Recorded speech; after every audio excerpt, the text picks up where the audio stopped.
see how it looks on the thing? Yeah, does it look okay? I think it looks okay so far. I'll give Sarah a cue in case it doesn't, and then we'll adjust from there. All right, we're live. Everybody. Well, got some wonderful music. This is a new creation from Greg. This is a Greg original. Sweet. All right. That's nice. Bring it on, brother. We're all yours.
Inspiration, expiration, into the emptiness of the expiration.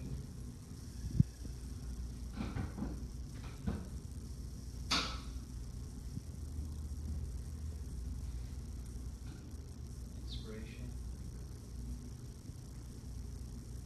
slowly and gently into the expiration, empty the chambers of the lungs. Hold that place of stillness at the end of expiration.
till, yeah, one more, right? One more.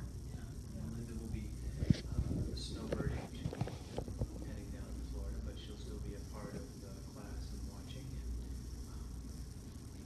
I hear that more and more, I know we get a decent amount of views on our classes every week.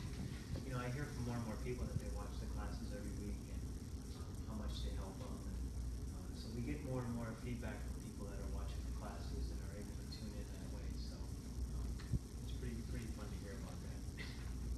I don't think we have any scheduling stuff to take care of before we start, right? No announcements, everything's status quo.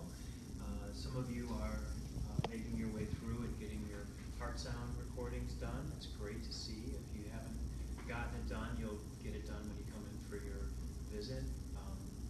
If you would, even though if you're watching and we can do it, you'll all be getting it done. If you're coming in for a visit, if you could by chance try and be here just a few minutes early for your appointment, it would give us a chance to get the testing done before you see me, if that works for you. Just as a FYI, anyone who's hearing the announcement, you can do that, that'd be great. Anyone who doesn't have an upcoming visit near time with me or Dr. Mike, who would like to come in and get the test done, you're more than welcome to call and schedule the test done, so you can find out what's going on before you have an appointment, which is great too. It's fascinating. It's been a very useful test, and I think those who've had have seen some interesting things. And as the time goes by and you receive your treatment for those things, I think you'll realize even more how important the information was. So that's been great. So we have a study guide that we're going to review from 10-4. Just to show the camera. I'm obstructing your. That's not helpful. So our focus points, we'll start off with surrendering to being an instrument results in practicing compassion naturally without realizing it. We're all on the same one, right? Yes, I'm for. No pun intended, sir. Yeah, good money. And for good money. Watch your six. I don't know. I knew it wouldn't get by you. The joke screener over there. Nothing was going to get by you. If I wouldn't have said it, you were going to say it. Open a burrito tonight? And most of us were thinking it, right? Oh, wow. It's a CB handle. Back in the CB days, they would say 10-4 good buddy. Truckers would talk. You, everyone remembers the song Convoy? Thanks, Sarah. Thank you, Sarah. I was born in '88. I don't know. It's all right. It's all right.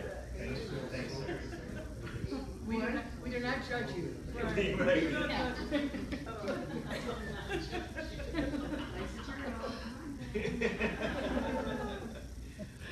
Surrendering being an instrument practicing compassion naturally without realizing it. Let's just read through these. My life is on need-to-know basis, and sometimes God doesn't need me to know what's happening next or how it's going to unfold. That's a great one. Society's paradigms, especially in regards to gender roles, promote unconscious attachment to emotional reactivity. Yes. Even though it goes against social norms, taking care of ourselves promotes greater joy, happiness, and well-being. Self-love is not selfish, right? It's what we do for ourselves so we can be all that we can be for everything and everyone around us. It's not a selfish endeavor when it's practiced with that intention. Whether in your business or personal life, come to every moment and every experience from a state of peace. Relax. Take the emotion out. Do what you're supposed to do in the moment. Trust that everything will go the way it's supposed to go. Allow the divine order to unfold. Reflection questions. Being still is a gift, and any moment is an opportunity to practice. Where in my life will I consciously practice being still? What situations does anyone else feel they need to practice being still so they can be receptive, balanced? Anyone have some examples, Linda?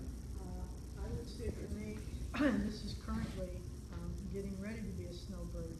There is just so much to do. And I tell myself every year I'm going to approach it differently, but it pretty much comes around the same way. But I've been feeling very overwhelmed, but doing the practice of being still at least once a day, possibly twice a day. So, yeah, it's been a lot of breathing. whole lot of breathing. Yeah. Which is better than the alternative, I Right, think. isn't it? Yeah. Yeah, I mean, Yeah. oxygen is better than no oxygen. Yeah, yeah. It's been very helpful. Good. And, much easier on your body, much easier on your mind, is, just to hit that reset button. That's a great example. Anybody else have one? No takers? All right. What self-care activities, well, Linda already gave us one of these in her case. What self-care activities will I practice in the next 2 weeks that will serve to increase my joy and well-being? That's a great example. Anyone else have any that they practice on a regular basis? Gratitude. Gratitude. Gratitude? Awesome. Sleep. Sleep. It's a great one. Put that on time. Exercise. Yeah, exercise, okay? Sleep is so important, as you have found out through your journey, or continuing to resolve that sleep is just so important. It's when you're tired, go to bed. Don't fall asleep on the couch. When you're tired, go to bed. And if you go to bed at 8 o'clock or 8:30 and you wake up at 5 the next morning or 4 the next morning, just get up. But it's important to just trust that time clock, that when you're tired, go to bed. Go to bed. It's such a simple thing, but, That's an opportunity to be still yeah, instead of staying on the. instead of trying to not miss something. Were there any lingering reservations or fears about being an example of conscious incarnation inherent in the practice? Okay, so where would you see a resistance in your experience to really fully going through conscious incarnation to the point where you're really beginning a new life? Could you talk about, a great example would be if you talked about how your experience went as the new person you are when you went to be with your family, okay? Because this would be one of the areas where most people would have the most trepidation, would be, if I become this new person, if I become something totally different, how am I going to get along with these people that have known me my whole life as someone I used to be? So, are you okay? I'm sorry. Yeah, no, that's good. Because you mentioned it in our experience I thought together. it was what I was wearing. Yeah. So explain kind of what you finally did after this level of work and how it went for you. Well, I looked at the trip with great trepidation. I was gonna be seeing people from my life, not my family, not my chosen, my biological family. And, great trepidation. I was very nervous about it. And then on the ride there, I had 6 hours to think about it, and I got myself centered. And I decided that I would come from the Christ light within me. And it was interesting because people just couldn't put a finger on what was different. But there was something really different. Some said it was the clothes, other ones said something else. And then I found myself wanting to talk about it. And I was really hesitant because I didn't want to profit from the times. I didn't want to, and that's what I feel like it is sometimes. I wanted to tell them, but I'm not sure I thought I was going to sound weird, but I didn't want to feel like I was pushing my beliefs. And so I just decided to do it as I was going along and just be the practice rather than speak the practice. And I made connections with people that I haven't connected with in years. It's really a miracle. That's awesome. And that was perfect. That's what it's about. The practice is about the practice of it. It isn't about the practice. It's about the practice of it. So the most important thing, above all, is what you did. That was you were intuitively guided to do exactly what the practice would do. It would just be it, and say, just let it be. Be what it guides us to do, and then watch what happens. Because you don't want to ever miss being a spectator. You don't want to ever miss the wonderful experiences that you had because you're thinking about what you need to tell them or say to them. It's better just to be in the moment. I was in the moment and I danced up the storm. That's It was awesome. a blanket, and I really was the most beautiful person in the room. That's awesome. From my experience, I was glowing. That's a great example. Thank you. I wanted you to share that because it was perfect. The family, the reason family is difficult is because family has a history of knowing who you were. So when you become someone different, family can be a place where you can feel the tendency to be judged or, or scrutinized, you know, and not that there's any malice intent behind it, but it's an environment where that's more prone to happen, so, way to go. And I was conscious of the fact that my feelings were not what was happening right then. My feelings go from a long time ago. And so I tried to come from a place of intuition, and I had to be conscious about it because the feelings kept coming. But I realized that they weren't from any interaction that I was having at that moment.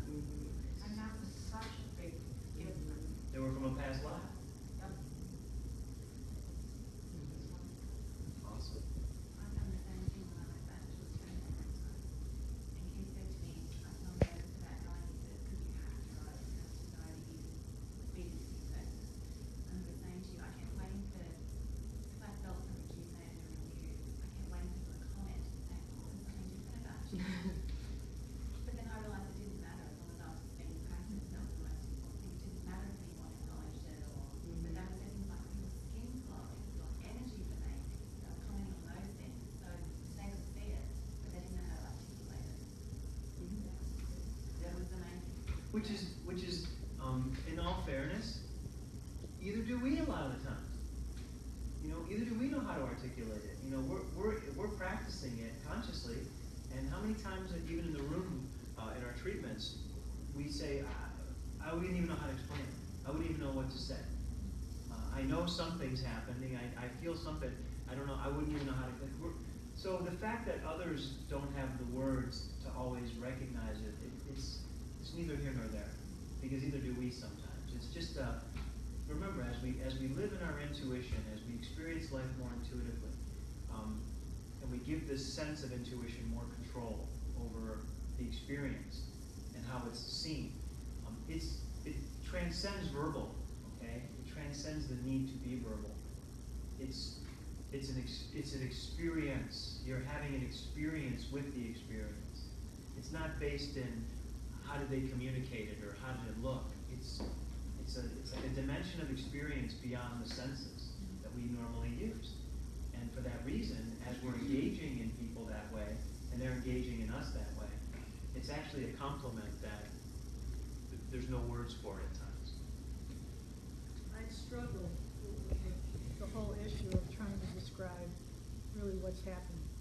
And I have, talk about chosen family, I have a friend that I've had since college. And she can be very judgmental and very critical. And I continue to struggle with how to explain what's happening. She says, all right, you're going to Lakewood again tonight, aren't you? And I said, yeah, I'm going to Lakewood. I've described it more as a spiritual, like a spirituality group, because I don't think she can take any more than that. That's right. And I can't say that, I mean, I don't want to lose her as a friend. No reason to. But, no, well, yeah, but it's a struggle. It's a struggle. Yeah, and again, let the natural course of events be the controlling factor. You know, it's very important when you are going through these conscious incarnations and you're going through these changes, that you're a student of your relationships. That you don't try and become an orchestrator of them anymore. Okay, you become a student of them. You become an observer. You watch one's becoming more full of life. You watch one's becoming less full of life. Remember, relationships are just energetic life forms. So if you're honest and you let go of trying to keep them alive, okay, in an inappropriate way, you just engage in them naturally, you'll notice that some will continue to be full of life and continue to grow and bear fruit, and some will start to wither, and they'll start to show processes of the aging process, that they're not what they used to be, that they're more towards the end of their life than the beginning. And you just want to be honest stewards of that energy. It's not always an absolute.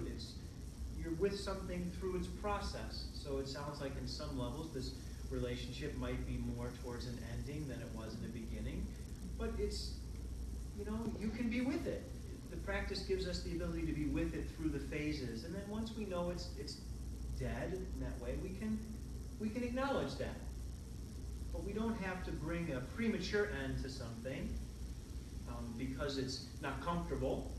You know, that's a lesson that we all learn in relationship. It's a lesson that I struggled with in relationships for a long time, how to end relationships, how to get out of relationships, how to act when I knew a relationship was done, you know, never wanting to hurt anyone and do that. And that was and honestly, when I didn't address it, when I knew it was needing to end, you know, those are some of the breakups in relationships that I had to do the most forgiveness on regarding my behavior, because I let it go too long, and then I ended it in a way that, you know, I'm not being judgmental, I'm being honest. It was more inappropriate, you know, than I would ever do it now. But it was because I let it go too long, you know. So you don't want to end it too short, you don't want to let it go too long. It's an art. Andy? For me, you know, the wedding that just happened, I was already incarcerating myself with the expectations of everybody, family mainly. Like, how come you're not having the wedding in the church? How come you're doing it this way? Why are you, you know, this, that, and the other thing? And then finally, it was kind of forced on me to like step back and say, no, wait a minute. This is our wedding. We can do this however we want to do it. And the lectures never came. Oh, it was a beautiful wedding from the family, you know. So I was setting myself up to fail because that has been, you know, the past. You know, Right. always get the lectures from mom about you're this, you're that, how come you didn't do that, and on and on and on. That never happened. But it took me to realize that, wait a minute, it's our wedding. We can do whatever we want. To just like stop in my tracks and like, now we just get on with it. And it was, and I'm glad that everyone else echoed that observation, because it was a lovely occasion, you know, it was very well done. So anyone who was really there to love you both and support you both and celebrate that day with you would have felt nothing else but that. I know that's what we experienced that day. So that's how it turned out. That's it, and that's how it turned out. So that for me was putting the brakes on. It's like, wait a minute, why am I even doing this? That's right. I can't predict the outcome. Yeah, you can just set the intention and do your part, and that's it. Andy, don't you think when you have those conversations in your head about the conversations you're going to have? For me, sometimes it's just my past feelings projecting on what I think is gonna happen. That's exactly what it was. And I'm having a conversation on, that person isn't having a conversation with me, and I'm projecting that all this stuff is gonna happen, where what you discovered and what I discovered when I can be conscious enough to not let the monkey in my brain keep going, is that it's my own conversation and my own expectations. So you confirm what I've been thinking. Thank you. You know, it was a funny realization that that God gave me, and I think I've shared it in the class. If I haven't, I'll say it. If I have, I'll say it again. Don't have conversations with people that aren't there. You know, I remember when I was driving to work and I was having a conversation with someone, and God said, "Stop having conversations with people that aren't there." And it was, it hit me like, oh my God, I'm really having a conversation with somebody who's not here. It's a weird little soliloquy. 'Cause then you're like, who am I talking to? Right. For me, I've noticed it not necessarily when I'm, like, it's like, okay, I'm taking a walk. It's so nice. I have to do this. I have to do that. The ego thing is just chattering. And it's like, it's such a nice relief to get a space and be like, who is that? And I don't get a response. I don't think it's like, oh, my ultimate being coming. I think it's just like, it's like quiet because it doesn't want to give me anything more to like. That's right.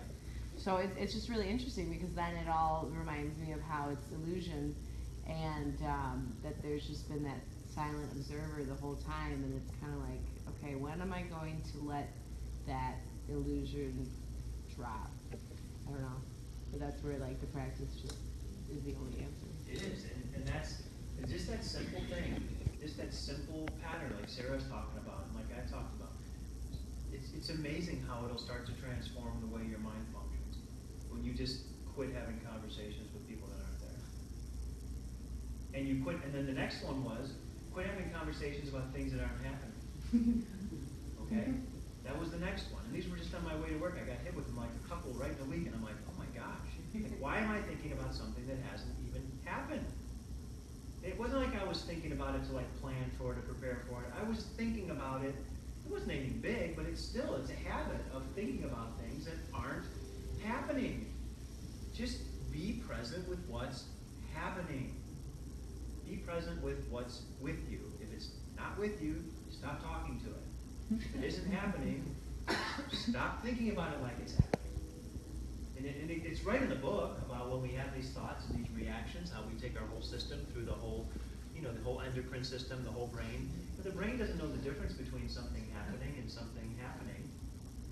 So when you quit those conversations and you quit talking about what isn't happening, it's amazing how just my simple ride back and forth to work, when I would find myself in those dialogues, how I'm even more, I was always pretty observant, even more, I'm just feeling the wind coming in the window, looking at the flowers and the trees, more aware of driving,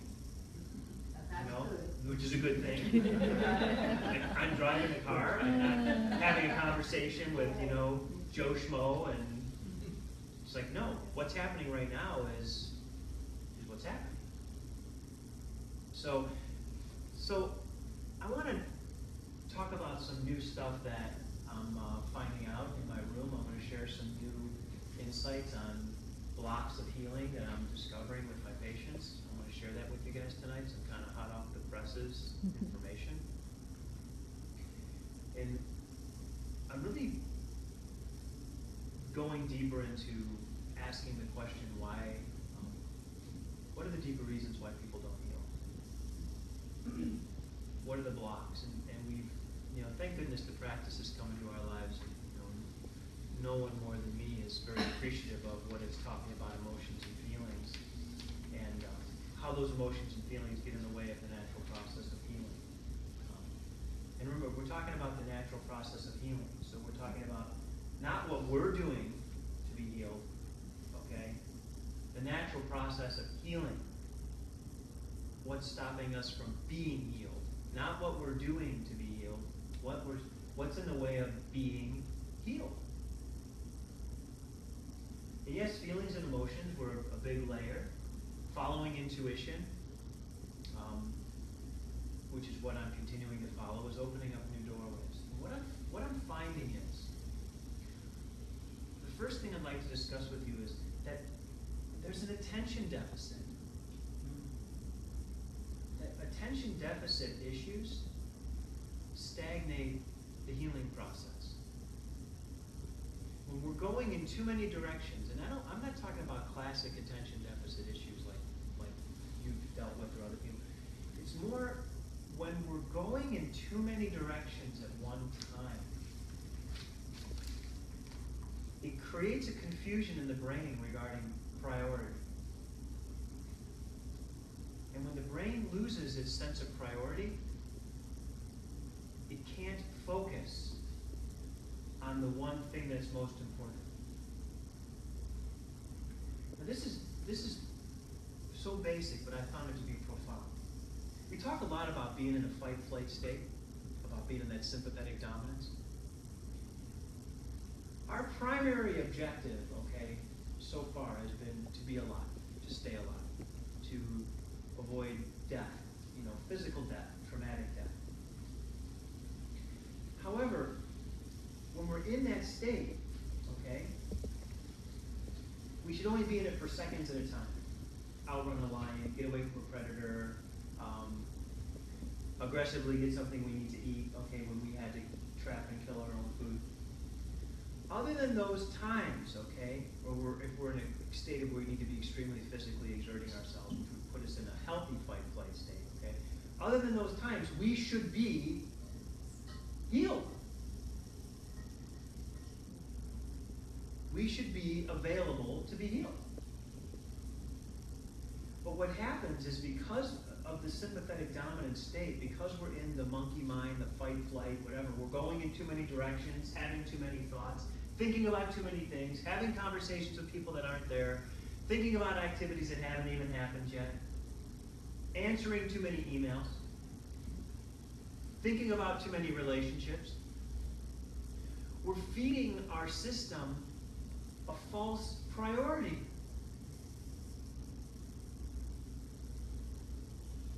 We're preoccupying ourselves with something that we are telling ourselves is more important than being healed.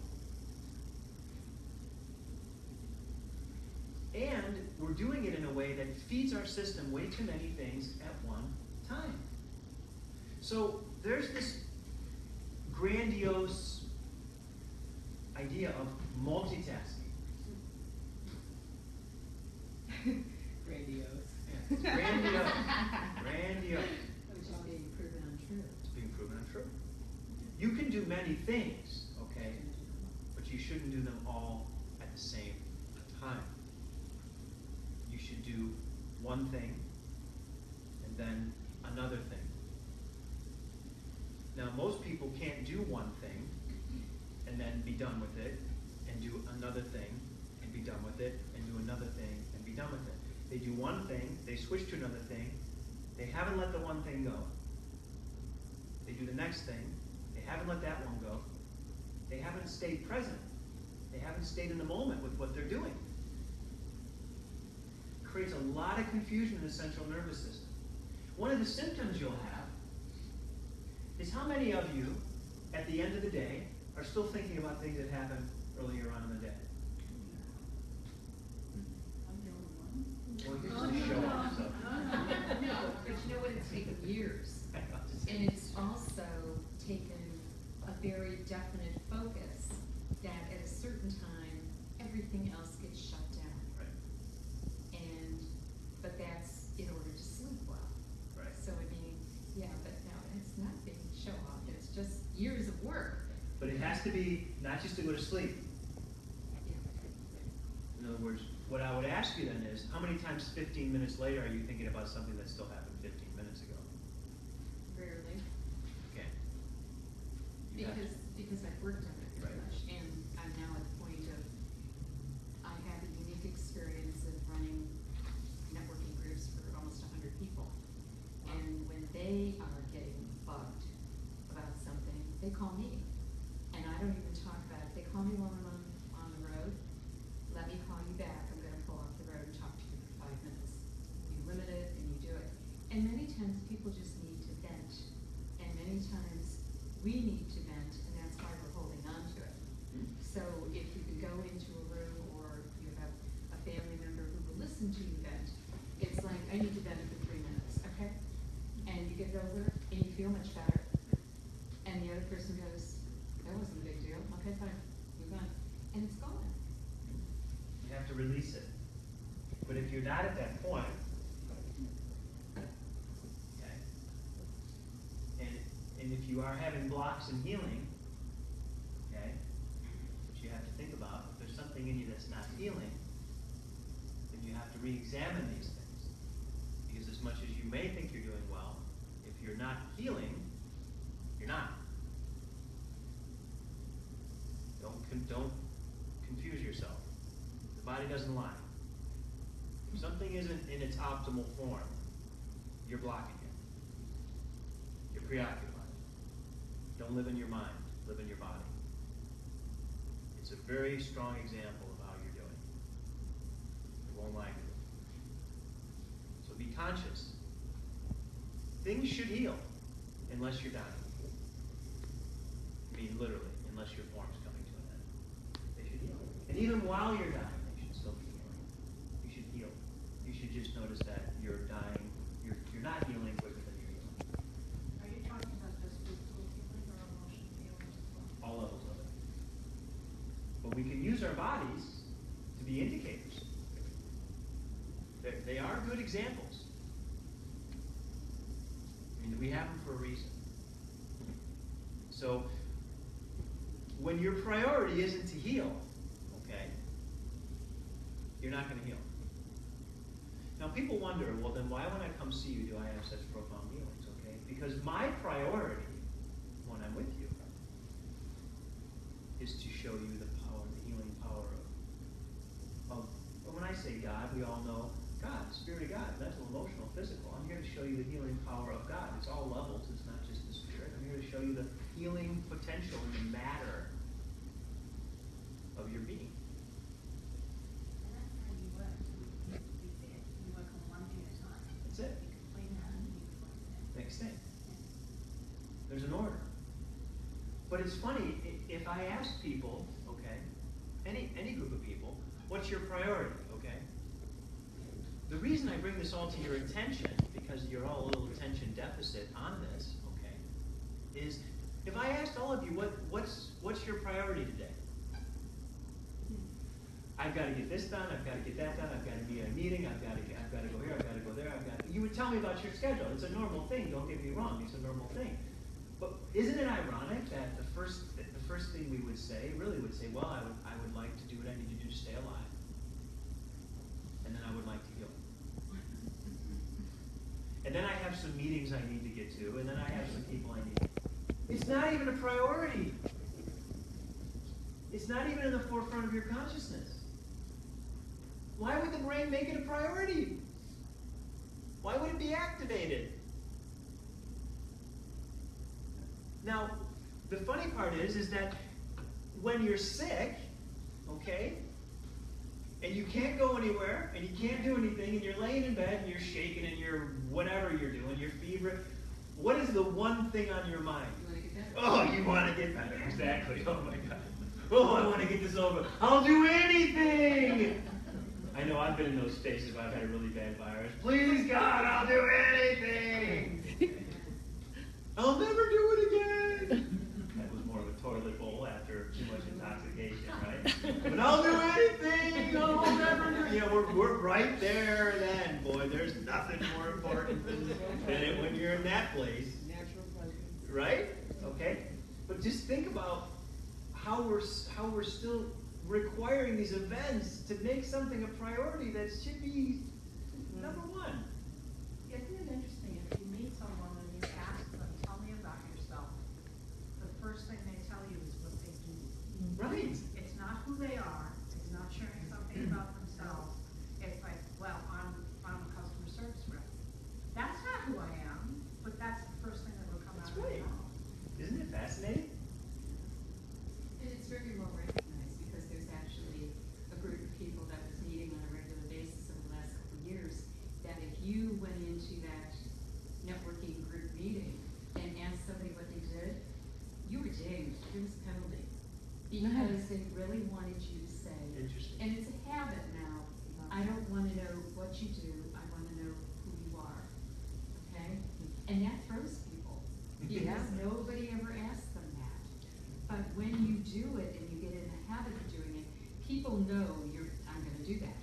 And so they go, don't tell her what you do, she don't want to know. That'll come later. But the bottom line is, it's really caring about the other person and getting them to focus on themselves. It's the difference between a human doing and a human being. That's right. So what I'd like you to consider, okay, is just have some fun with the experiment of this. And that is, if there's something in you, whatever it is, that you would like to bring healing to, okay?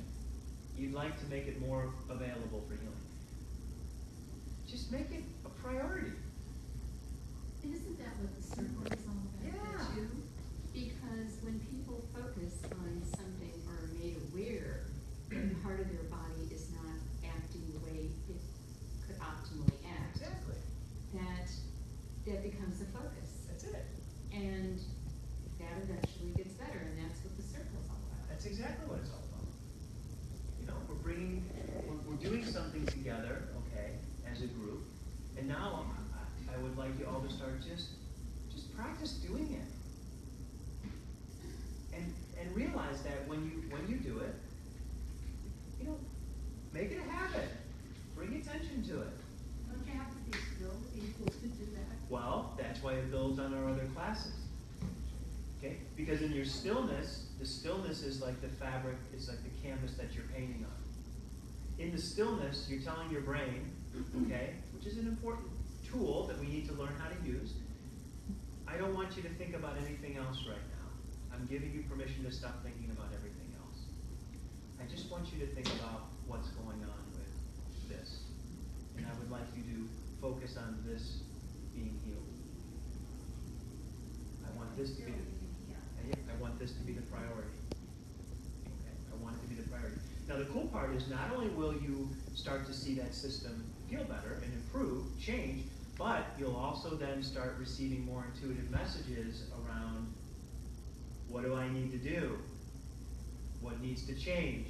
What else is tied to this? Okay?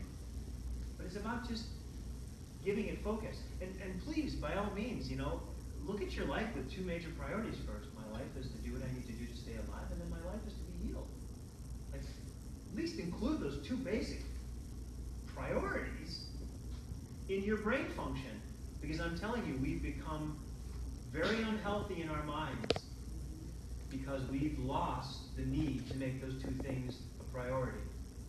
When we were out in the wilderness, when we were living and our life could end at any time, we wanted to do what we needed to do to stay alive, and then our intention was, we need things to heal. Why? Because when we were living in a less sanitary environment, a finger being cut could be the end of your life.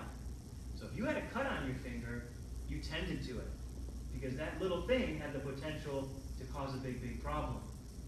That was a very healthy sense of self-love, self-care, and looking out for your body, because you needed it. If this wasn't able to hunt, walk, travel, gather, number one was done. It's a very unhealthy pattern that we've gotten into in civilization. It's a very unhealthy pattern. We've gotten into a very unhealthy pattern of neglect. Civilization has led to many things, good enlightenments and changes, but it has led to a chronic pattern of physical neglect. When you look at indigenous tribes, especially the true, still indigenous tribes, and you look at them and you look at the kind of shape that most of those people are in, and what they're able to do physically, and what they maintain, it's unbelievable. And their life expectancy. And their life expectancy. Well, and they do everything different. That's right. They eat differently. They do all kinds of things. But they're also listening to their bodies. That's right. Which is what Native American culture was about. That popular civilization has called it witch doctors. Right. But they really were listening to the signals of the body. And it was much simpler. And, and I know I refer people to me to see them, and they get better, but they don't get all the way better, and then they quit coming. Yeah. Because, in my opinion, they're fearful That's it. of healing. Okay? And this is it. Okay? It's a great way. It's a great segue. Thank you. It's a great segue. So if you start practicing this, okay, just setting intention, doing what you're supposed to do in your own practice, but start organizing your mind, start giving yourself this place of stillness to bring the focus to healing. You then come very intimately in contact with the force and the order of life. You have a very tangible experience of God. Because if you cut your finger, and that finger heals, why did it heal? Because the body has that innate ability. That's right. It's not, remember, the practice through observation, through all the things that practice gives us, which is really the ability to be honest observers, it makes things undisputable. What makes that finger heal? Innate. Oh, so now we're acknowledging there is an innate. Okay. It's not something we have faith in. If I cut my finger, I don't have to have faith that it's going to heal. It heals. It does it. It does it. It's in it. And the healthier I am, and the stronger I am, the quicker it heals. Okay. Okay, so it doesn't take a rocket scientist here to figure this out. The more focused we are on healing, being healthy, the quicker we heal, the faster we heal, the more proficient we heal. The more we accomplish number one, which is stay alive. So we stay alive by giving ourselves time to heal. And by giving ourselves time to heal, we increase our ability to stay alive. Yet, when you ask people the priorities of their life, these really rarely exist. This is the disconnect of healing. This is the disconnect. This is the biggest reason people don't heal from things. They've lost the neural impulse to heal themselves. They've become reliant on passive forms of care that only debilitate their own innate impulse and create dependency instead of health. Where what I've always tried to practice doing is engage the person in their own situation, get them to be awake and alive in their own life, okay? Help them in a place until they're able to do it themselves. Support them in doing it themselves, okay? Pointing to Jan, but to all of you, but and then encourage them to continue to do it in their own right. Well, there's something you told me a couple of years ago, because I was almost apologetic I wasn't coming here on a regular basis anymore. And you said you're not supposed to. You're supposed to get better. And so now I come in once or twice a year, but that was real liberating because the traditional medical field wants you to be dependent. Yeah. They want you coming back. The pharmaceutical companies want you to be hooked on what they're offering. And there are a lot of people and families, especially when you talk about holistic medicine or whatever, they don't understand it. It's not so much that they think you're weird or but they don't, they have their doctors, they go on a regular basis, they have their gazillion prescriptions, and that's the way I'm the weird one. Right. And I've accepted that, and I don't talk about it. But the irony of it is, okay, is that one of the biggest reasons why they are in that place that she's talking about is they don't want to be bothered. I mean, think about this. Think about this. They don't want to be bothered. They don't want change. But yeah, they don't want to be bothered with their own health and well-being on that level. They don't want to be bothered with what gives them the essence of existence on that level. Now, the only way that you can account for that is, again, goes back to the beginning of my segue with you. It's the attention deficit. They're not paying attention. They've totally disconnected from what allows it to be. And they are delusional to the point, and I don't say that critically, it's the only descriptive word that comes to me. They're delusional to the point to think that they can be that disconnected from what allows it to be, and it can still be. And sometimes being busy makes it easier to ignore what the priorities are. It's the drug. It is busy as it, oh my Busy God, is the no, drug. no, no. Busy is the drug. Busy is the drug. Now again, productive, being productive, but balance, that's what we're preaching here. That's what we're talking about. Balancing your life. Time for rest. Time for exercise. Time to make sure I'm eating right. Time to be still. Time to be productive. It's very normal to have all those segments in your life. But when I'm busy, I'm too busy. Okay, yeah, it's avoidance. It's avoidance. You don't have to take responsibility. Yeah, it's it. You don't have to take responsibility. It's a denial. So in essence, if you're going to live in a state of denial, how can you fully manifest the presence of healing? You're in denial. Yeah, you're in denial. You can't be in denial and allow something to happen fully. Can you be into Jordan? I got him. One.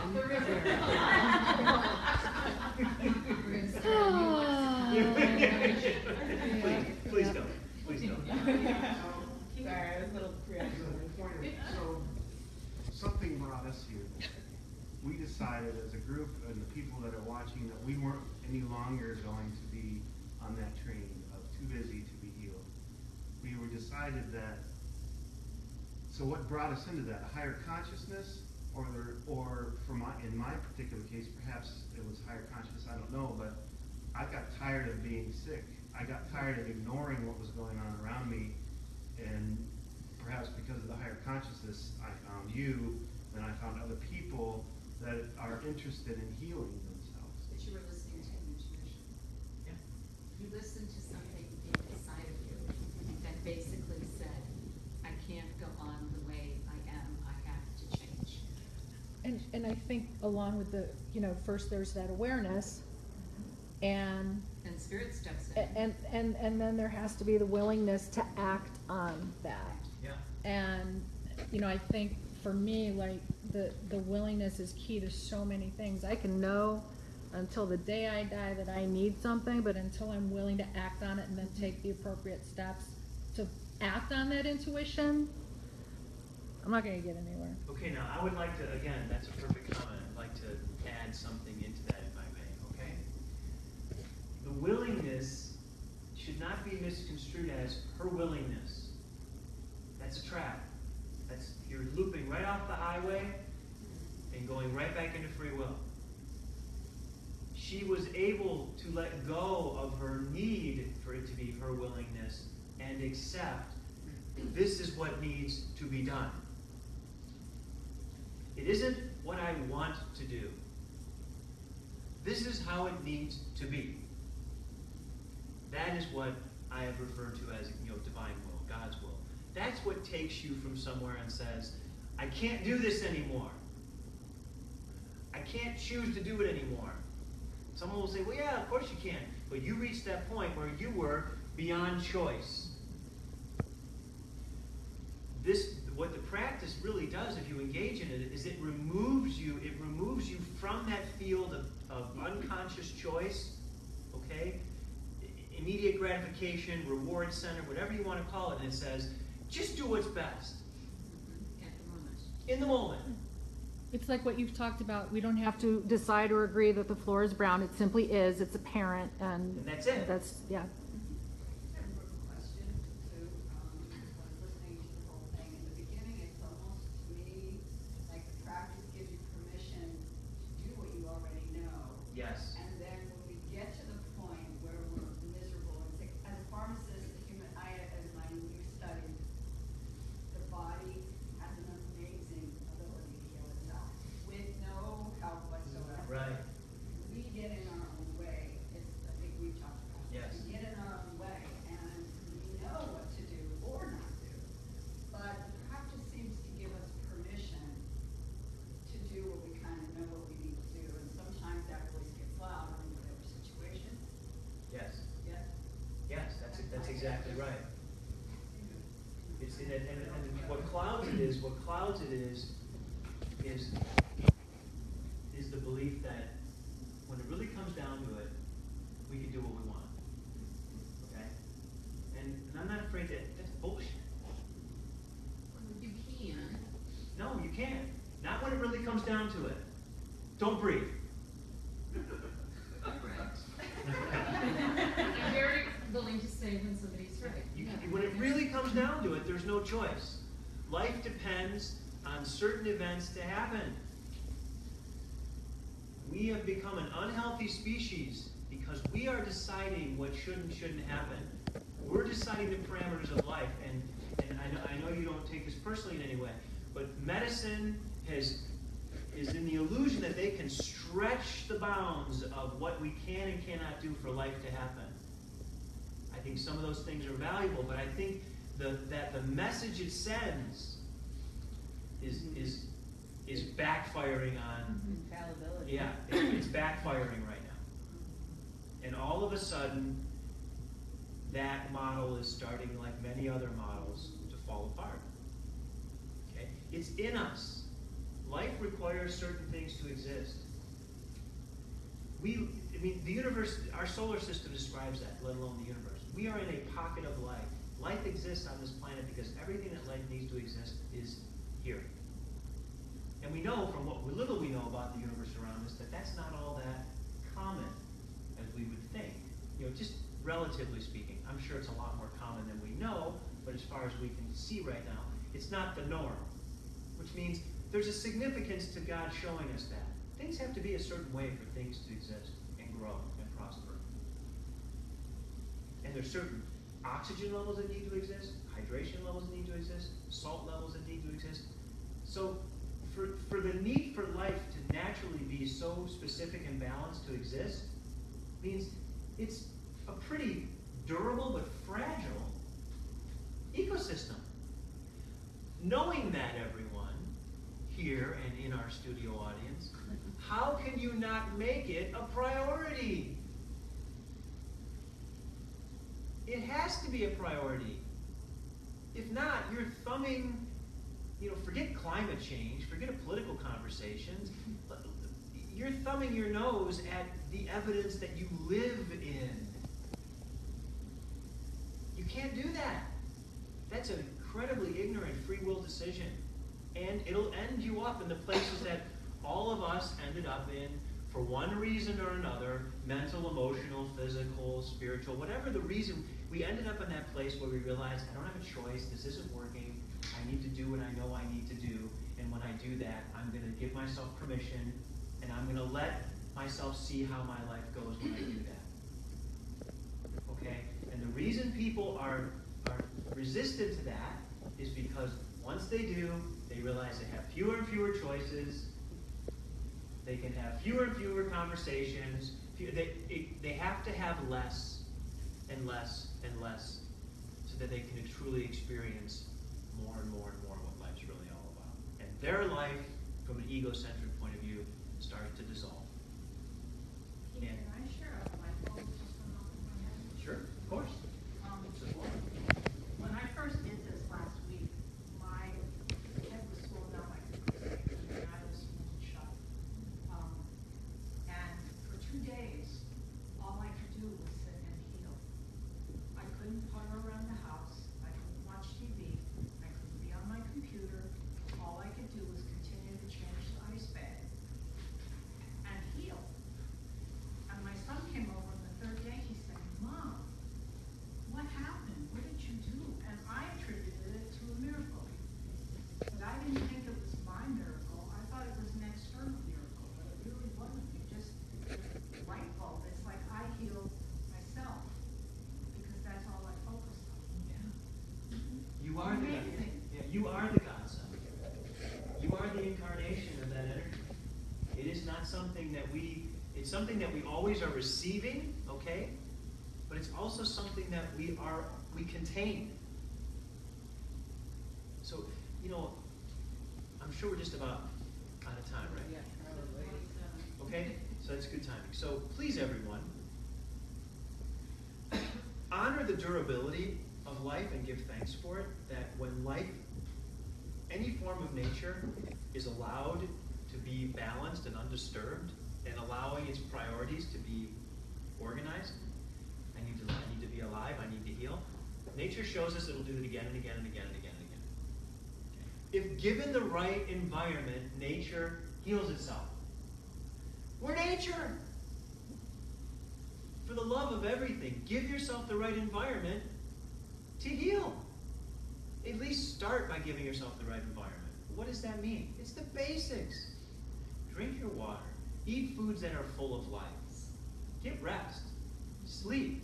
Be still. Don't have conversations with people that aren't there. Laugh. Let go of the emotions that bring you down. Just be conscious of how can I create an environment where my body's priorities are to be alive and to heal. And as you do that, I guarantee you, if you're seeing me, your visits will only become more powerful. If you're not seeing me, your own healings will only become more powerful. And remember, when you bring that energy of healing, when you live a life that not just instigates, but encourages that, you live a life that encourages life around you. Which means you become something that is healing to others. You bring healing to others. Yeah, it strengthens the field. Makes sense why your family interaction was so different. I'm sorry. It makes sense why your family interaction was so different then. And it's been said that, a healing within one is a healing within all. So just why hold back? Why hold back? So remember, the big takeaway is pay attention. Pay attention. It's it's really not a choice to be attention deficit when it comes to the essence of existence. The fact that people exist without paying attention, it's not the point. The point is we're here to exist paying attention and show what paying attention can bring about in terms of healing, transformation, and enlightenment. We're here to show the other side of the study. We have a huge study group in the world practicing existence, paying not a lot of attention, okay? We are here to encourage that study group in humanity to be the group that says, hey, this is what happens when you pay attention. This is what happens when you practice. This is what happens when you don't decide that existence and healing is not number one and number two, or they're both number one. And again, not to preach, just to say, are you interested in the data? We've got some pretty good data. We've got some great data. We got a lot of great data here. We'll just continue to accumulate data, more and more data over time. And we'll share that data in the practice, and we'll share it in our lives. And all we're doing that for is this. Those that are on the cusp, those that are tired, those that are looking for another way, they'll find us. We'll find them. And you're the data. You're a huge piece of data. Great piece of data. You're a great piece of data. You're a great piece of data. All of you in this room are great pieces of data. Because when someone does ask you, why are you looking better? What are you doing? Why are you looking? Well, let me just tell you, let me share a little data with you. My data is my experience. This is what I've done. This is how I've been. This is what's healed. This is what's healing. This is what I'm working on allowing to heal. And this is what I'm doing to bring about that situation. You know, it's ironic that you bring that up because I had a very brief conversation with a person who's a client, but in an environment nobody knew she was a client. She said to me how she was warning me I was going to be hijacked in a meeting tomorrow with her husband, okay? Okay. And I looked at her and I said, ain't gonna happen. Bottom line is, I've begun to believe that everything I've had experienced in my life comes back to me now to help me help other people. And it's the whole thing of, you know, but there is a downside to living in the moment and everything else, because I immediately, once something's done, it's gone from the brain. And I have to really dig it back up if somebody wants to talk about it. And so you begin to look a little bit incompetent at times, but it's not. It's just, it's gone. Yeah. It's over, it's done with. I don't know. Another great one. We're a little over. We'll probably skip the chamber tonight. That's okay. She's going through the shift that I went through, and it's called, you need to accept that you're a workstation, you're not the server. That all your energy in your brain can be held up in field of consciousness. And you can access it in the cloud, just like the information. You don't need to hold everything in your head. You can just not try and remember everything. And you can allow your system to remember what it needs to remember and forget what it needs to forget. And in the moment you need to access it, yeah, at times, it comes back. So people have wondered, like, you see so many people, you work with so many people, yet when you stand over me, you remember, like, all the things we've talked about. You can, it's like, well, I just pull it up on a file. I just look at you and it all just downloads into my head. And then when I walk out of the room, it all downloads out of my head. So I'm in a constant exchange of information because I can't possibly hold all the information. I've gone my purpose is beyond the capacity to use my own brain to remember. So I don't use my own brain to remember. I use my brain to hold information, transmit it in and out as I need to. And that's giving up your own mind and allowing the mind of God. Just trusting God with your memories. And when you start to trust God with your memory, that's a wonderful thing because then you realize, well, if I forget it, I'm not meant to remember it. And if I remember it, I'm meant to remember it. And that exchange of information becomes controlled by a higher power. And you can remember things, and you can forget things. And if someone says to me, oh, do you remember that? I'll say, I don't remember that right now. I don't say I forgot it. I say, I don't remember that right now. But it usually comes back. And sometimes it comes, if it's supposed to, right? But if it doesn't retrieve, I just accept that just because they needed to remember it doesn't mean I needed to. Will you talk about that more? Yeah, I will. Get into it deeper. That's Yeah. fascinating. All right, everybody, we're out of time. Thank you all for being here. Love you, everyone. Thank you.